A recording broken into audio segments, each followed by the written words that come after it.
오늘 우리에게 주신 하나님의 말씀 18장 마태복음 18장 21절부터 35절까지입니다. 한 절씩 교독하겠습니다. 그때 베드로가 나와 이르되 주여 형제가 내게 죄를 범하면 몇 번이나 용서하여 주리이까 7번까지 하오리이까. 예수께서 이르시되 내게 이르노니 7번뿐 아니라 7번을 70번까지라도 할지니라.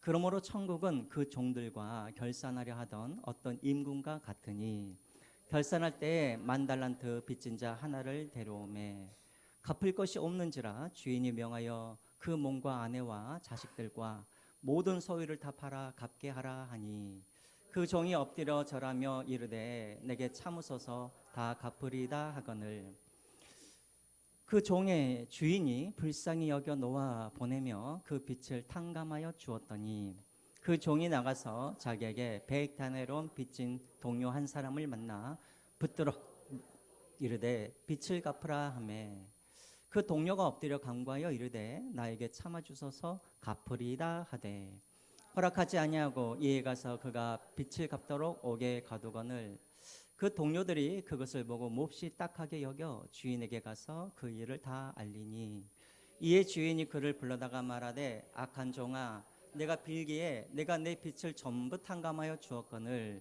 내가 너를 불쌍히 여긴 것 같이 너도 내 동료를 불쌍히 여김이 마땅하지 아니하냐 하고 주인이 노하여 그 빚을 다 갚도록 그를 옥졸들에게 넘기니라. 같이 읽겠습니다. 너희가 각각 마음으로부터 형제를 용서하지 아니하면 나의 하늘 아버지께서도 너희에게 이와 같이 하시리라. 아멘. 예. 우리 옆 사람들과 우리 같이 한번 인사하겠습니다. 당신도 나도 은혜 없이는 살 수 없는 사람입니다. 이렇게 인사하겠습니다. 당신은 은혜 없이 살아갈 수 없는 사람입니다. 그렇습니다. 우리가 은혜로 살고 은혜로 우리가 세워져 가고 있는 것이죠. 먼저 우리 숙제를 한번 볼까요? 숙제. 우리 마태복음 숙제가 뭐였더라? 마태복음 20장 28절 다 알고 계신가요? 우리 인자가 온 것은 시작 인자가 온 것은 상금을 받으려 함이 아니라 우리여 섬기려 하고 자기의 목숨을 많은 사람의 대성물로 주려 함이니라. 아멘. 같이 한번 다시 읽겠습니다. 마태복음 20장 28절 시작 인자가 온 것은 섬김을 받으려 함이 아니라 도리어 섬기려 하고 자기 목숨을 많은 사람의 대성물로 주려 함이라. 아멘. 제가 이 원인을 좀 알아봤더니 생각해 보니까 옛날에 이 개혁개정 이전에 이렇게 외웠던 거랑 이제 개혁개정으로 이렇게 바뀐 거랑 이 글자 몇 개가 다르다 보니까는 이 계속해서 이렇게 말이 꼬여가지고 잘 안 외워지는 것 같아요. 그래요. 그래서 다음부터는 그냥 아시는 대로 아시는 것을 외우신 대로 그렇게 하셨으면 좋겠습니다. 대단한 발견이었습니다. 자, 오늘은 우리가 너무나 잘 알고 있는 10,000달란트 빚진 자의 비유를 우리가 이제 맞이하게 되어지는데 우리가 보통 이 10,000달란트 이 빚진 자 이 비유를 우리는 보통 우리가 하나님께 용서를 받았으니까 우리도 마땅히 다른 사람들을 용서해 주어야 합니다라고 하면서 이렇게 용서를 우리가 실천해야 된다. 이런 식으로 이제 우리가 이 말씀을 잘 이렇게 해석을 하죠. 맞는 해석입니다. 그리고 이것 그렇게 해석해도 괜찮습니다. 그렇지만 우리가 이 말씀을 우리가 좀 자세히 들여다보면 사실 핵심은 용서를 실천합시다가 핵심이 아니라 사실 핵심은 다른 곳에 있죠. 우리가 어디를 보면 아냐면 우리 23절을 한번 보시기 바랍니다. 23절을 한번 볼까요? 자, 그러므로 천국은 그 종들과 결산하려고 하던 어떤 임금과 같으니라고 되어 있죠. 자, 이 비유는 뭐와 연관이 되어 있을까요? 뭐와? 다시 한번 23절 보세요. 뭐와 연관이 되어 있을까요? 이 비유는. 그렇죠. 천국과 비유가 되어 있죠. 천국과 연관이 되어 있죠. 그러니까 사실은 이것은 우리가 열심히 우리도 은혜를 받았으니까 우리가 그 은혜로 우리가 다른 사람들을 열심히 용서하자 이것도 사실은 맞는 말이지만 사실은 오늘 이 비유는 무엇과 관련되어 있냐면 천국과 관련이 있단 말이죠. 자, 그러면 이 비유를 통해서 우리 하나님께서 우리가 말씀하고자 하는 것은 무엇이냐면 과연 그러면 천국은 어떤 나라인가? 그리고 천국은 누가 들어갈 수가 있는가? 바로 이것을 교훈하시기 위하여서 오늘 이 비유를 우리에게 주신 줄 믿습니다. 그래서 여러분 이 비유를 오늘 여러분들 설교를 들으실 때도 이것을 집중하셔야 돼요. 뭐에다가 그럼 천국은 대체 누가 들어가지? 그 천국은 어떤 곳인지 이것을 기억하시면서 이 설교를 들으시고 이 말씀을 우리가 해석해 가야 그래야 본래의 뜻을 우리가 왜곡하지 않냐고 이것을 잘 해석할 수가 있다라는 거예요. 자, 아시겠습니까? 자, 그러면 이제 한번 보겠습니다. 오늘 이 비유가 무엇으로 시작되어지냐면 베드로가 예수님께 나와서 질문으로부터 시작됩니다. 베드로가 뭐라 그러냐면 주님, 어떤 한 형제가 나한테 죄를 범하면 제가 몇 번을 용서해 주는 게 맞습니까? 라고 물어보는 거예요. 자, 왜 이렇게 베드로가 물어보냐면 계속 보죠. 자, 그래서 베드로가 물어보니까 예수님이 뭐라 그러냐면 그럼 니는 몇 번 용서해 줄래? 물어봤어요. 근데 베드로가 뭐라 그러냐면 저는 몇 번 용서할 수 있습니다. 몇 번? 7번 용서할 수 있습니다. 라고 말해요. 7번. 여러분 7번이면 많이 용서해 주는 거예요? 아니에요. 많이 용서해 주는 것이죠. 그때 당시 유대인들은 이 미시나라고 하는 율법 해석책이 있죠. 이런 데를 보면은 몇 번까지 용서해 줘야 되냐고 한다면 몇 번? 3번. 그렇죠. 3번까지는 용서해 주고 또 4번째 만약에 또 죄를 범하면 고발을 하든지 그렇게 하라고 율법에 나와 있죠.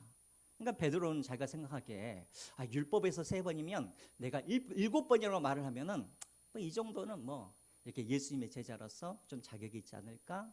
이렇게 좀 뽐내기 위하여서 7번 이야기를 한 것이죠. 자, 그래서 베드로가 이제 예수님이 나를 칭찬해 줄 줄 알았더니 예수님께서 뭐라고 그러십니까? 몇 번 용서해 주라고 그래요? 우리 22절 한번 볼까요? 예수께서 이르시되 내게 이르노니 7번뿐 아니라 7번을 70번까지도 할지니라. 몇 번까지 하라고요? 7번에 70번. 7번에 70번이면 몇 번이에요? 490번. 그러니까 우리 예수님의 말씀은 490번까지는 용서해주고 491번부터는 용서하라 말아라. 용서하지 말아라요. 490번이라는 게 뭐예요? 세라 세지 말아라. 세지 말아라. 그러니까 한없이 제한 없이 용서하라는 거예요. 그러면 이제 우리가 이것을 알 수가 있겠네요. 그러면 천국이라는 게 어떤 곳인가? 천국은 7번에 70번까지라도 용서가 되는 곳이 그것이 어디예요? 그게 바로 천국이라는 거예요. 다시 말하면 천국은 수를 세지 아니하고 그냥 무한대로 용서하고 용서해주고 용서를 받는 곳이 어디라고요? 이것이 바로 천국이라는 거예요. 우리 교회는 그런 분들이 없지만 가끔씩 그런 분들이 있죠. 내가 딱 3번까지는 내가 용서할게. 4번부터는 뭣도 없어? 알잘도 없어. 국물도 없어. 그러면 그 사람이 있는 곳은 천국이겠습니까? 아니겠습니까? 천국이 아니에요. 아니에요. 천국은 어떤 곳이냐면 수를 헤아리지 않는 거예요. 무엇에 대한 수? 저 사람의 죄를 헤아리지 아니하고 내가 얼마나 저 사람을 내가 몇 번까지 참을 수 있는지 그 수를 헤아리지 않는 곳이 이것이 어디라고요? 이것이 천국이라고요. 만약에 여러분들의 마음 가운데 내가 4번까지 아니 5번까지 내가 용서하겠다. 내가 수를 헤아리고 있다고 한다면 여러분 안에는 천국이 있는 거예요, 없는 거예요? 천국이 없는 거예요. 저는 여러분들의 마음 가운데 또 우리 가정과 우리 교회에 수를 세지 아니하는 무한한 용서가 있는 그런 천국과 같은 그런 가정 교회 되시기를 주님의 이름으로 부탁드립니다. 부탁드립니다. 혹시 지금 막 수 세고 계셔요? 목사님 지금 4번째야. 목사님 한 번만 더 설교 시간에 빠르게 이야기하거나 설교 시간에 나를 잠자게 하거나 그러면 들고 일어나리라. 그 손가락을 펴시기를 주님의 이름으로 부탁드립니다. 여기는 왜 대답이 없어요? 이게 천국이라는 거예요. 자, 그러면 이제 우리가 이런 의문이 남죠.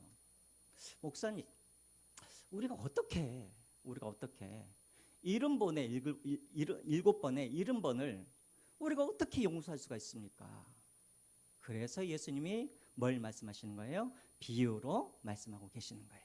자, 그래서 이제 우리가 이 비유를 한번 보겠습니다. 먼저 23절과 24절과 25절 보면은 제가 읽진 않고 말씀드리겠습니다.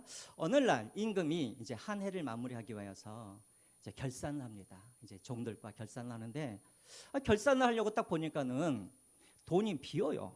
얼마만큼 돈이 비냐면 얼마? 1만 달란트가 돈이 비는 거예요.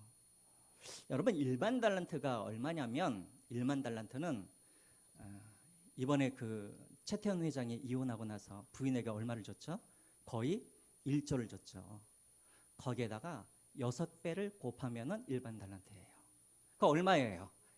6조예요, 6조. 아니 뭐 6조 정도야 뭐. 그렇죠. 또 제가 또 이렇게 말했다 그래서 여러분들이 또 6조 정도면은 삼성 이재용 회장은 갚을 수 있겠네? 또 이렇게 생각하시면 안 돼요. 제가 여기서 말하는 이 6조는 어떤 의미냐면 도저히 갚을 수 없는 빚을 말하려고 하는 거예요. 이해가 되시죠? 괜히 또 막 최태원 회장은 그러면 구원받을 수 있겠네 막 이런 식으로 생각하시면 안 되는 거예요. 자, 1만 달란트가 비는 거예요. 그래서 알고 봤더니 자기 신하 중에 하나가 1만 달란트를 빚져가지고 그것을 갚지를 않았던 거예요. 그래서 이제 이 임금이 그 신하를 부릅니다. 그러니까 이 신하도 6조를 이렇게 빌려서 손해 볼 정도면은 어디 한 고을에 도시에 뭐 이렇게 그런 분봉왕이었거나 이렇겠죠. 그렇죠? 불러요. 그래서 어찌 된 일이냐 하면서 야, 이거 빨리 다 갚어. 니도 팔고 네 아내도 팔고 네 자식도 팔고 네 소유를 다 팔아라고 말을 해요. 그랬더니 26절에 이 신하가 당돌하게도 제가 다 갚겠습니다 이야기를 하는 거예요. 근데 임금이 아무리 생각해봐도 저 사람 몸뚱아리 팔고 저 가족들 팔고 그 집 소유 다 팔아도 갚을 수 있을 것 같아요? 못 갚을 것 같아요? 못 갚을 것 같은 거예요. 단 10%라도 아니 단 1%라도 그 사람이 돈을 갚을 수 있다고 생각하면 아마 임금이 한번 갚아봐라 라고 했을 텐데 도저히 임금이 계산을 해도 이 사람이 돈을 갚을 가능성이 하나도 없는 거예요. 그래서 결론으로 이 임금이 어떻게 하냐면은 어떻게 해요? 이 사람의 빚을 다 뭐 해줘요? 탕감해 버리죠. 그러니까 보세요. 1%라도 0.5%라도 이 사람이 6조를 다 갚을 가능성이 있으면 이 왕이 기다릴 텐데 0%예요. 무능력해요. 그래서 이 왕이 빚을 어떻게 해줘요? 다 탕감해 버린다라는 거예요. 그러면 이제 우리가 여기서 또 천국이 어떤 곳인지를 우리가 알 수 있죠. 여러분 천국은 어떤 곳이냐면 천국은 누가 들어가냐면 능력 있는 사람이 천국에 들어갈까요? 무능력한 사람이 천국에 들어갈까요? 제 설교 듣고 계셔요? 능력 있는 사람이 천국에 들어가요? 무능력한 사람이 천국에 들어가요? 무능력한 사람이 천국에 들어가죠. 도저히 빚을 갚을 능력이 하나도 없는 무능력한 사람들이 들어가는 곳이 어디예요? 천국인 거예요. 자, 그러면 우리가 옆 사람들 한번 보십시다. 옆 사람들 한번 보세요. 자, 우리는 능력 있는 사람들이에요? 무능력한 사람들이에요? 무능력한 사람들이에요. 그러니까 우리가 어디에 있는 거예요? 이 자리에 있는 거예요. 무능력하니까 우리는 뭘로 사는 사람들이냐면 빚을 탕감해줘서 은혜로 사는 사람들이 어디로 간다고요? 천국으로 들어간단 말이에요. 이해가 되십니까? 오늘 이 자리에 있는 우리도 다 누구냐면 무능력하여서 빚을 갚을 수가 없어서 오직 은혜 아니면 살 수 없기 때문에 이곳에 앉아있는 우리가 바로 이 만달란트 빚진 자가 바로 우리라는 것을 우리가 알았으면 좋겠습니다. 인정하십니까? 예, 그래야 돼요. 자, 그래서 27절에 보면은 이 사람에게 빚을 이제 갚아주죠. 자, 근데 여러분 여기서 이제 우리가 간과하지 말아야 할 것이 있어요. 이 사람의 빚을 이제 탕감해 주었죠.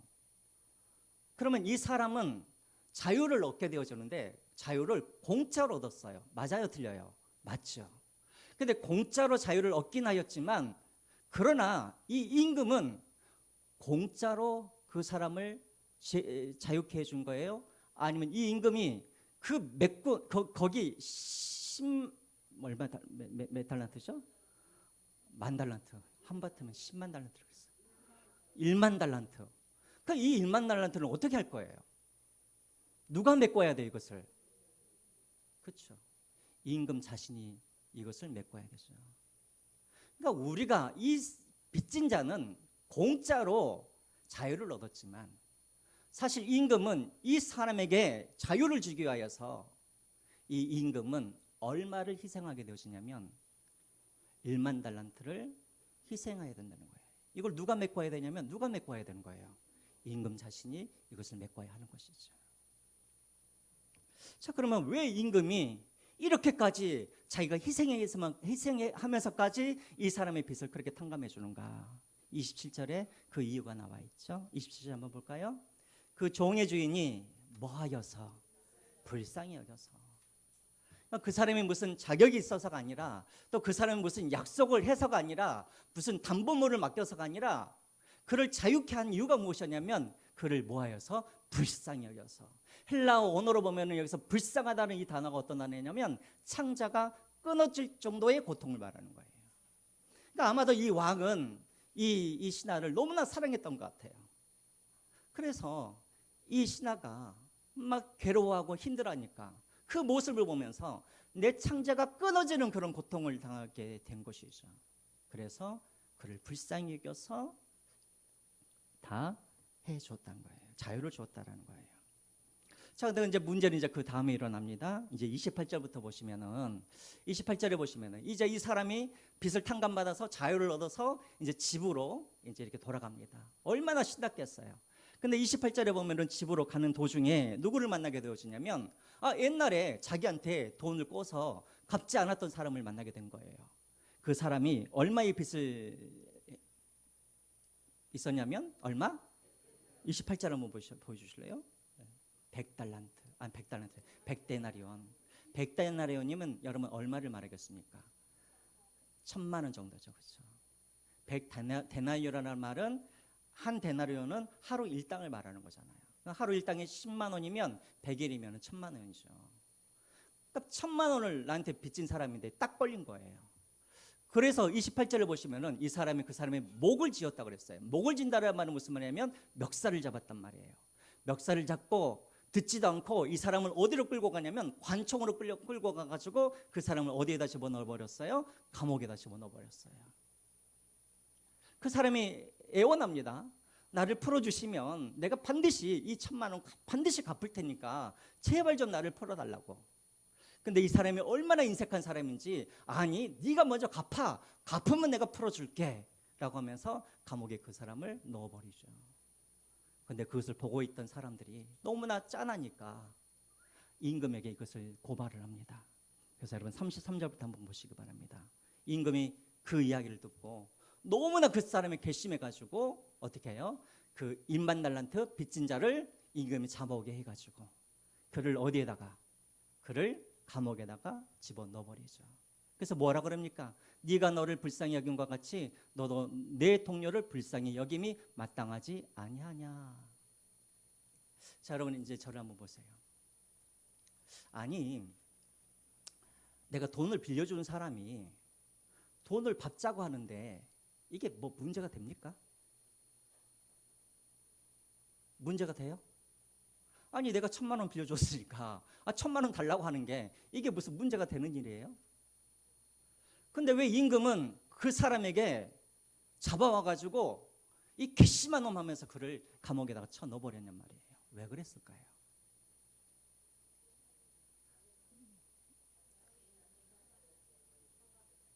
네. 네. 맞습니다. 그래요. 그 행동이 문제가 아니라 이 행동은 어떤 의미냐면 왕의 호의와 은혜를 뭐 한 거예요? 멸시한 거죠. 무시한 거죠. 그렇죠? 정말 그 사람이 왕의 호의와 왕의 용서를 정말 그가 마음속으로 그것을 받아들였다고 한다면 그러면 마땅히 그 사람도 뭐가 나와야 되는 거예요?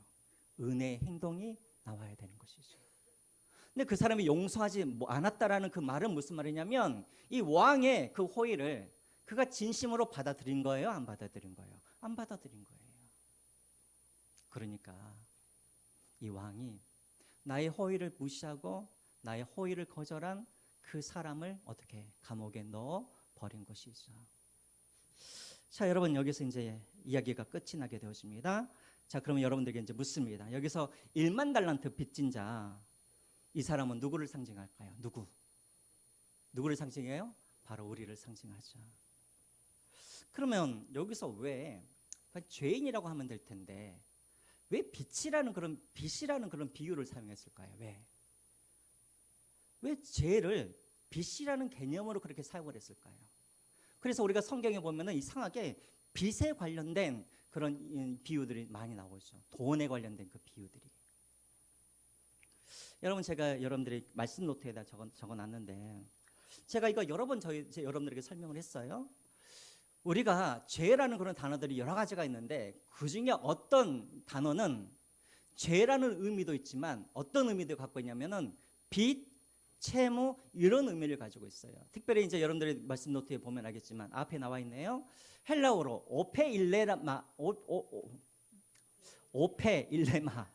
오페일레마라는 이 단어는 죄라는 의미도 있고 채무, 빚이라는 의미가 있어요. 자, 이 단어가 어디에 나오냐면 우리가 마태복음 6장 12절을 보면은 예수님의 주기도문에 이 단어가 나와요. 예수님 주기도문에 보면은 그거 있죠. 우리가 우리에게 죄 지은 자를 사하여 준 것 같이 우리 죄를 사하여 주옵시고. 근데 원래 본래 뜻은 무슨 뜻이냐면 우리가 우리의 그런 빚을 탕감하여 준 것 같이 하나님도 우리의 빚을 탕감하여 주시옵소서, 이런 의미를 가지고 있는 거예요. 똑같아요.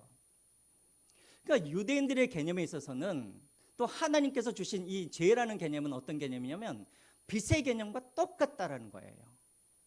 손해를 주고 그래서 반드시 갚아야 할 것이 이 빚과 죄의 성격이 똑같은 거예요.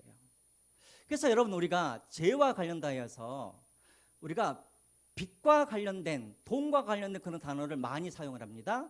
우리가 잘 알고 있는 예를 들자면 대속물이라는 말도 여러분 원래 무슨 말입니까? 대속물 대신 빚을 갚아준다는 그런 의미예요. 또 속량이라는 말도 많이 들어보셨죠? 속량도 무슨 말이에요? 빚을 갚아서 자유하게 만들어준다는 것이 속량이에요. 또 속전이라는 말 들어보셨어요? 안 들어보셨어요? 속전도 나오죠. 속전이 뭐예요? 값이에요. 돈이에요. 무슨 돈? 대신 빚을 갚아진 돈을 속전이라고 그러는 거예요. 그러니까 여러분 성경에서는 이 죄라는 것을 뭐와 그렇게 많이 비유를 하냐면 빚이라는 것과 똑같은 그런 개념으로 사용하고 있단 말이에요. 다시 말하면 오늘 이 1만 달란트 빚진 자는 누구를 상징하냐면 바로 우리가 하나님께 죄를 지은 사람, 도저히 용서받을 수 없는 그런 죄를 지은 사람, 하나님께 도저히 갚을 수 없는 그런 빚을 지고 있는 우리를 오늘 이 말씀이 상징하고 있다는 거예요. 그럼 여러분들은 이제 그런 말을 할 거예요. 목사님, 우리가 그러면 언제 하나님 앞에 우리가 죄를 지었고 우리가 언제 하나님 앞에서 우리가 빚을 지었습니까? 언제 우리가 빚을 지었어요?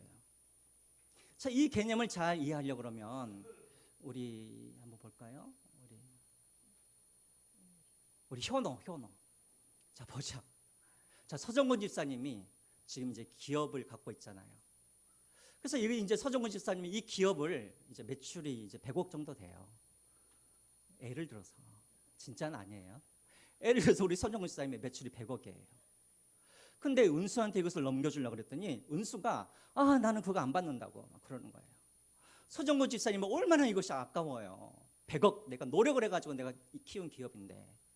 그래서 서정근 집사님이 이렇게 살펴보니까는 우리 효노가 너무 성실해 보이는 거예요. 그래서 서정근 집사님이 효노한테 가가지고 네가 내 양자가 되라. 네가 내 양자가 되어가지고 네가 서효노가 되면 내가 이 기업을 너한테 줄 것이고, 그리고 네가 100억을 벌면 딱 그냥 1억만 주고 나머지 99억은 다 가져가라. 그랬더니 효노가 갑자기 깜짝 놀라더니 당연히 저는 오늘부터 서효노입니다 그러는 거예요. 그래가지고 이제 선조군 집사님 거기에다 올려놨어요. 이제 그 집 이제 가문에 들어갔어요. 그래서 이제 선조군 집사님이 효노한테 이제 기업을 물려줬는데 효노가 이것을 받자마자 마음에 변심이 생긴 거예요. 야, 뭐하러 1억을 줘? 하면서 갑자기 호적에서 자기 스스로 이름을 파버리고 나 다시 서현호가 아니라 나 이제 김현호 될 거야 하면서 다시 옛날 자리로 돌아가 버렸어요. 김기수 집사님 집으로 돌아가 버렸어요. 자, 그러면 현호가 계약을 깨뜨렸으니까 현호가 뭘 해야 될 거예요? 뭐 해야 돼요? 예, 좋은 말로 돌려줘야 되죠. 뱉어내야 되잖아요. 이것을 뱉어낼 때까지 계약이 깨졌으니까 이것을 돌려줄 때까지는 현호에 뭐가 되어지냐면 이게 빛이 되어지는 거예요. 이해가 되십니까? 자, 이게 똑같은 개념이에요. 하나님이 우리를 창조하셨을 때 하나님이 우리에게 다른 피조물에게 주시지 않냐는 하나님이 우리 인간에게 주신 그 무엇인가가 있어요. 그게 뭐냐면 창세기 2장 7절에 나와 있는 말씀이죠. 여호와 하나님이 땅의 흙으로 사람을 지으시고 그 코에 뭘 주셨다고요? 생기를 주셨대요. 생기, 나샤마라는 뜻이에요. 나샤마. 이게 무슨 말이냐면 생기, 영혼, 생명 이런 뜻을 가지고 있어요. 혼. 근데 하나님께서 이것을 주시면서 하나님께서 그냥 주신 게 아니에요. 하나님이 그냥 주신 것이 아니라 인간들과 계약을 맺으셨죠. 어떤 계약을 맺으셨냐면 우리가 2장 뒤쪽에 보면은 하나님이 그들에게 복을 주시고 하나님이 인간들에게 무엇을 사명을 주셨냐면은 네가 이 땅에서 양육하고 번성하고 다스리고 이런 사명을 주셨어요. 또 하나님께서 왜 그들에게 생명을 주셨냐면 또 이사야서 43장 쪽에 보면은 앞에 나와 있네요. 하나님이 왜 우리를 창조하셨냐면 하나님께 뭐하기 위하여서 영광 돌리기 위하여서 하나님을 뭐하기 위하여서 찬송하기 위하여서 다시 말씀드리자면 하나님이 우리에게 생명을 주신 이유가 무엇이었냐면 하나님이 여호와가 우리의 하나님이 되시고 왕이 되어서 우리는 하나님의 백성이 되어서 하나님을 대신하여서 왕이 대리자로서 이 세상을 운영해가고 그리고 또 우리가 하나님의 자녀로서 우리가 하나님께 찬양하고 영광 돌리도록 하기 위해서 하나님이 우리에게 뭘 주셨냐면 생명을 주셨단 말이에요. 그래서 우리가 생명을 받았는데 창세기 3장에 보면은 이 계약을 누가 깨트려 버리냐면 누가 깨트려 버려요? 아담과 하와가 깨트려 버리죠. 하나님을 섬겨야 되는데 아담과 하와가 무슨 말이냐? 내가 스스로 하나님이 되어가지고 내가 선과 내가 악을 나 스스로 판단하겠다 하면서 선악과를 먹어버리죠.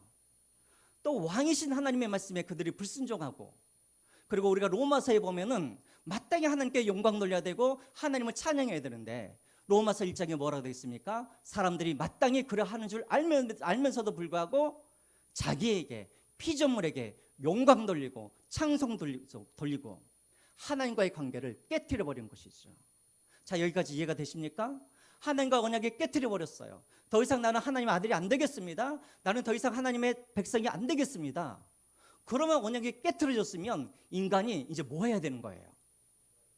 뭐 해야 돼요? 그렇죠. 토해내야죠. 뭘 토해내야 되는 거예요?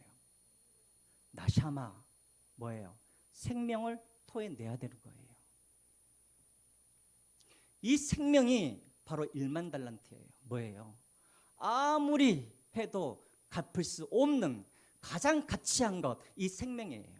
근데 문제는 뭐냐면 내가 하나님께 생명을 돌려드리면 좋지만 이 생명이 2개거나 3개거나 4개면 하나 드릴 텐데 이 생명을 하나님께 돌려드려버리면 우리는 뭐가 되는 거예요?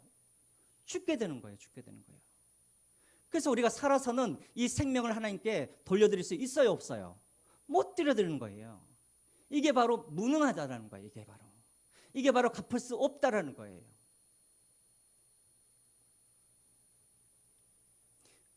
그래서 죄의 싹슨 사망이란 말이 바로 이 말이에요. 우리가 죄를 지어서 하나님께서 빚을 졌는데 그 빚을 갚으려고 그러면 마지막에는 뭐밖에 없냐면 사망밖에 없는 거예요. 그럼 우리가 살아서 그 빚을 갚는 방법은 무엇인가? 방법은 딱 하나가 있어요. 그게 뭐냐면 하나님이 우리의 빚을 뭐 해주는 거예요? 갚아줘 버리면 되는 거예요. 탕감해줘 버리면 되는 거예요. 그래서 하나님이 이 빚을 탕감하기 위하여서 이 빚을 메꾸기 위하여서 하나님이 누구를 보내주시냐면 바로 예수 그리스도를 우리에게 보내주셔서 그 빛을 생명의 빛을 대신해서 계속하도록 대신해서 성령하도록 그래서 예수 그리스도께서 속전으로 이 땅에 오시게 된 거예요. 여기까지 이해가 되십니까? 그래서 여러분 성경을 한번 보십시오. 그래서 성경에서도 다 빛의 개념으로 말씀하고 계셔요. 왜 예수님께서 이 땅에 오셨는가 보겠습니다. 마태복음 20장 28절 우리가 방금 읽은 거네요. 같이 읽겠습니다. 시작. 인자가 온 것은 섬김을 받으려 함이 아니라 도리어 섬기려 하고 자기 목숨을 많은 사람들의 대속물로 주려 함이라. 대속이 뭐라 그랬어요? 대신해서 빛을 갚는 분으로 오셨단 말이에요. 또 디모데전서 2장 6절 말씀 그가 모든 사람을 위하여서 자기를 속전으로, 속전이 뭐라 그랬어요? 빛이라 그랬죠. 빛이 되어주기 위하여서, 갚아주기 위해서 이 땅에 오셨단 말이에요. 그리고 에베소서 1장 17절 말씀에 우리는 그리스도 안에서 그의 은혜의 풍성함에 따라 그 피로 말미암아 어떻게 되었다고요? 속량함을 받았다. 속량이 뭐예요? 빛을 갚아주고 자유를 주었단 말이에요. 죄사함을 받았단 말이죠.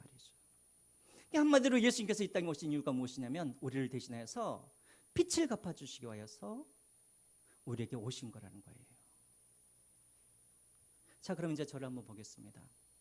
천국은 누가 들어가는 것입니까? 죄사함을 받은 사람, 하나님이 대신하여서 그렇게 빛을 갚아주는 사람. 그런데 우리 하나님은 이 빛을 갚아주기 위해서 우리는 자유를 공짜로 우리가 구원을 얻었지만 우리 하나님은 어떤 희생을 치르셨어요? 자기 아들 예수 그리스도의 생명을 대신 취하시고 우리를 용서해 주신 것이죠.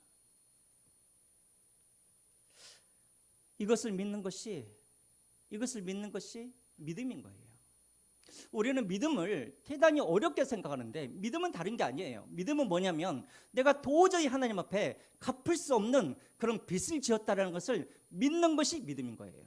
그리고 이 빚을 내가 갚은 것이 아니라 하나님이 나를 긍휼히 여기셔서 하나님이 예수 그리스도를 대신하여서 빚을 갚도록 하셨고 그 예수 그리스도로 말미암아 내 빚이 탕감되었다라는 이 사실을 그냥 받아들이는 것이 이것이 믿음인 거예요.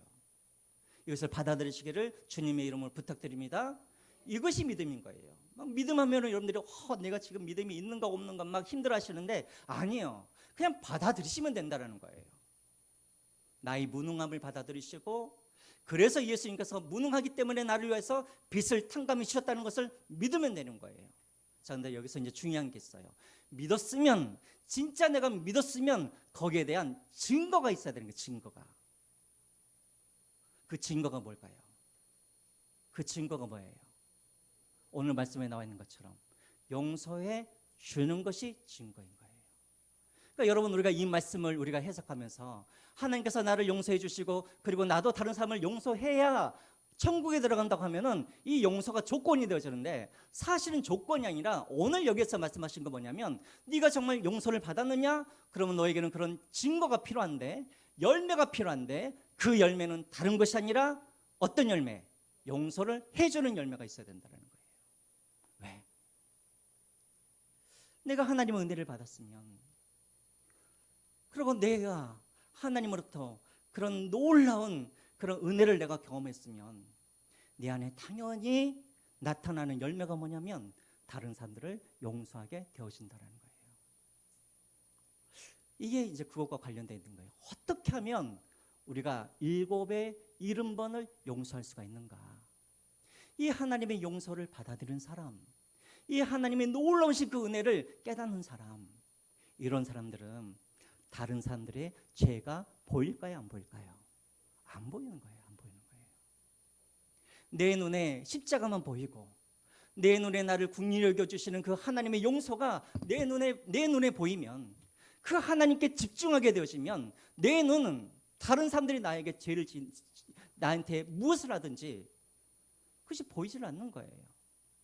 또 보일 수는 있겠죠. 그러나 하나님께서 내게 베풀어 주신 그 은혜에 비하면 이것은 아무것도 아닌 거예요. 그러니까 우리가 용서할 수도 있는 거예요. 문제는 뭐냐면 내 눈앞에서 십자가가 사라져 버리니까 내 눈앞에서 하나님께서 내게 베풀어 주신 그 은혜가 내 눈앞에서 사라져 버리니까 자꾸만 우리 시선이 하나님께 안 가고 어디에 가냐면 사람에게 가는 거예요. 그러니까는 죄를 쉬기 시작하고 그러니까는 내가 얼마나 저 사람을 용서해 줬는지 그 수를 세기 시작하게 되어지는 거예요. 이 시선을 다시 하나님의 은혜에 나의 모든 죄를 탕감하여 주시는 그 하나님의 십자가에 나의 시선이 고정하게 되어지면 이것들이 보여지지 않죠. 보여지더라도 작게 보여지겠죠. 그래서 여러분, 이 말씀과 똑같은 말씀이 어디에 나오냐면 마태복음 우리 어디에 나와요? 7장에 나오네요. 저기를 한번 보겠습니다. 3절부터 보죠. 3절. 어찌하여 형제의 눈 속에 있는 티는 보고 내 눈 속에 있는 들보를 깨닫지 못하느냐? 보라, 네 눈 속에 들보가 있는데 어찌하여 형제의 말하기를 나로 네 눈 속에 있는 티를 빼게 하라 하겠느냐? 그러니까 정말 하나님의 은혜를 경험하는 사람, 천국에 들어갈 수 있는 사람들은 어떤 사람이냐면 뭐만 보이냐면 내 눈에 뭐만 보이는 거예요? 들보를 보는 거예요. 들보를. 들보가 뭐라 그랬어요? 대들보. 천장에 있는 뭐죠?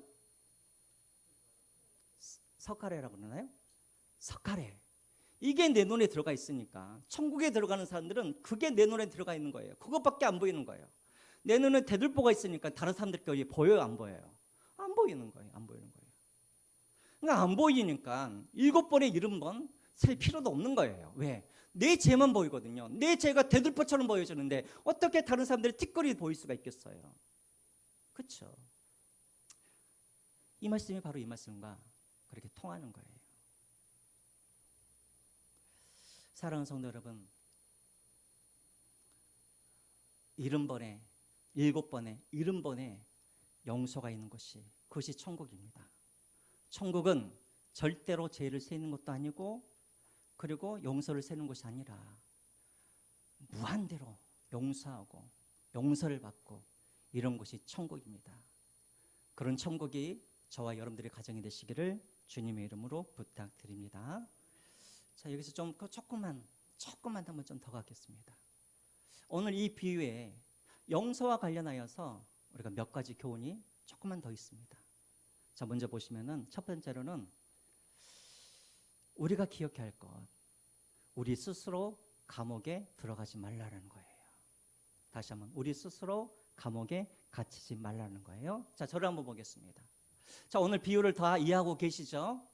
자, 오늘 이 비유에 감옥에 마지막에 감옥에 갇힌 사람은 누구예요? 누구예요?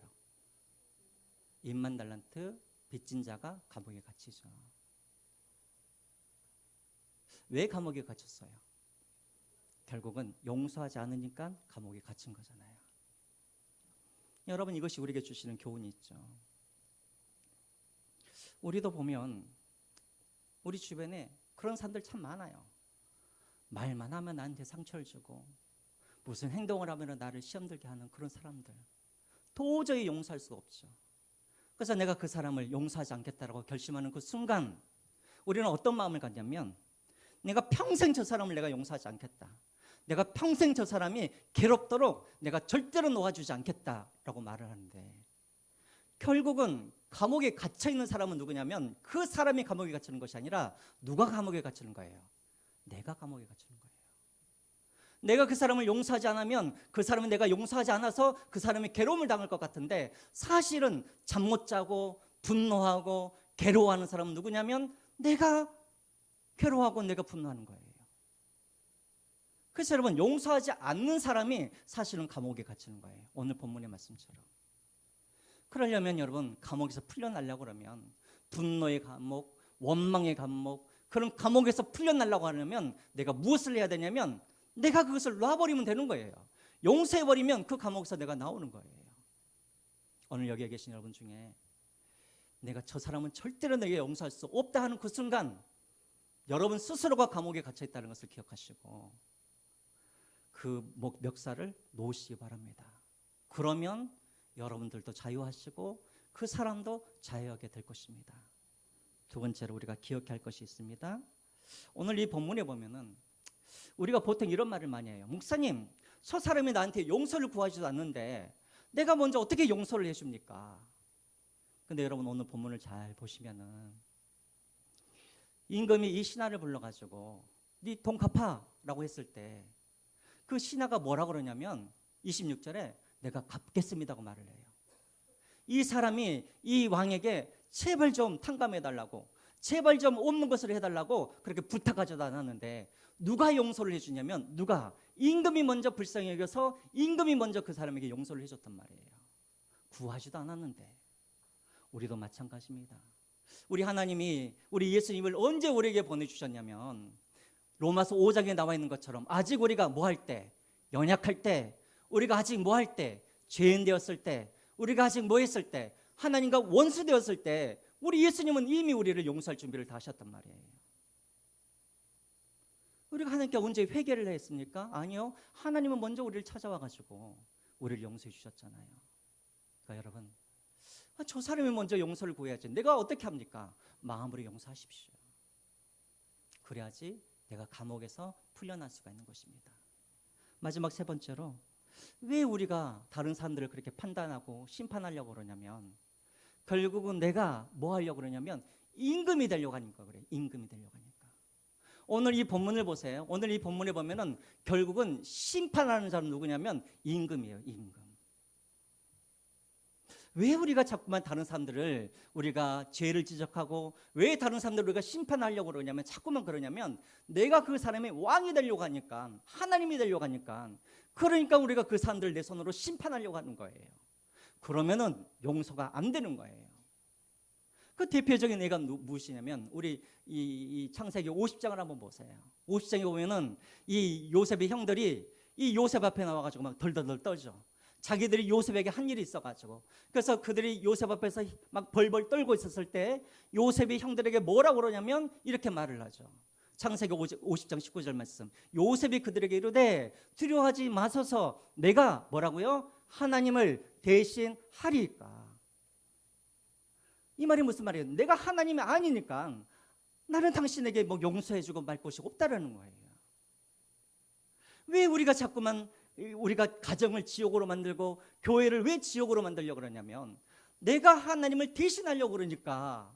내가 내 아내의 하나님이 되려고 그러고, 내가 내 남편의 하나님이 되려고 그러고, 내 자녀들의 하나님이 되려고 그러고, 교회에서도 서로 하나님을 대신하려고 그러니까 교회가, 가정이 지옥이 되어버리는 것이죠. 오직 판단하실 분은 누구예요? 하나님 한 분이에요. 그래서 우리가 해야 할 일이 무엇이냐면 왕의 자리에서 우리가 내려와야 되는 거예요. 하나님의 자리에서. 우리가 수요일마다 배우는 것 사무엘상도 마찬가지 아닙니까? 다윗이 사울을 죽이려고 할 때 다윗이 사울을 죽이지 않는 이유가 두 가지였는데, 하나는 기름 부은 자이니까 내가 죽일 수 없다. 두 번째는 뭐냐면 하나님이 사울과 나 사이를 판단하실 것이다 라고 하면서 하나님이 그를 심판하시라면서 모든 고난을 누구에게 맡기냐면 누구에게? 하나님께 맡기는 거예요. 심판의 권한은 하나님께 맡기고 나는 무슨 권한밖에 없어요? 용서할 권한밖에 없는 거예요. 여러분, 우리가 하나님을 대신하려고 그러니까 내가 가는 곳곳마다 그것을 지옥으로 만들어버리는 거예요. 왕의 자리에서 내려오시기 바랍니다. 하나님의 자리에서 내려오시고 나는 심판할 권리는 없고 용서할 권리만 있다 생각하시고 늘 그렇게 이제는 손가락 세워 말아요? 세지 마시고 네가 이제 한 번 남았어.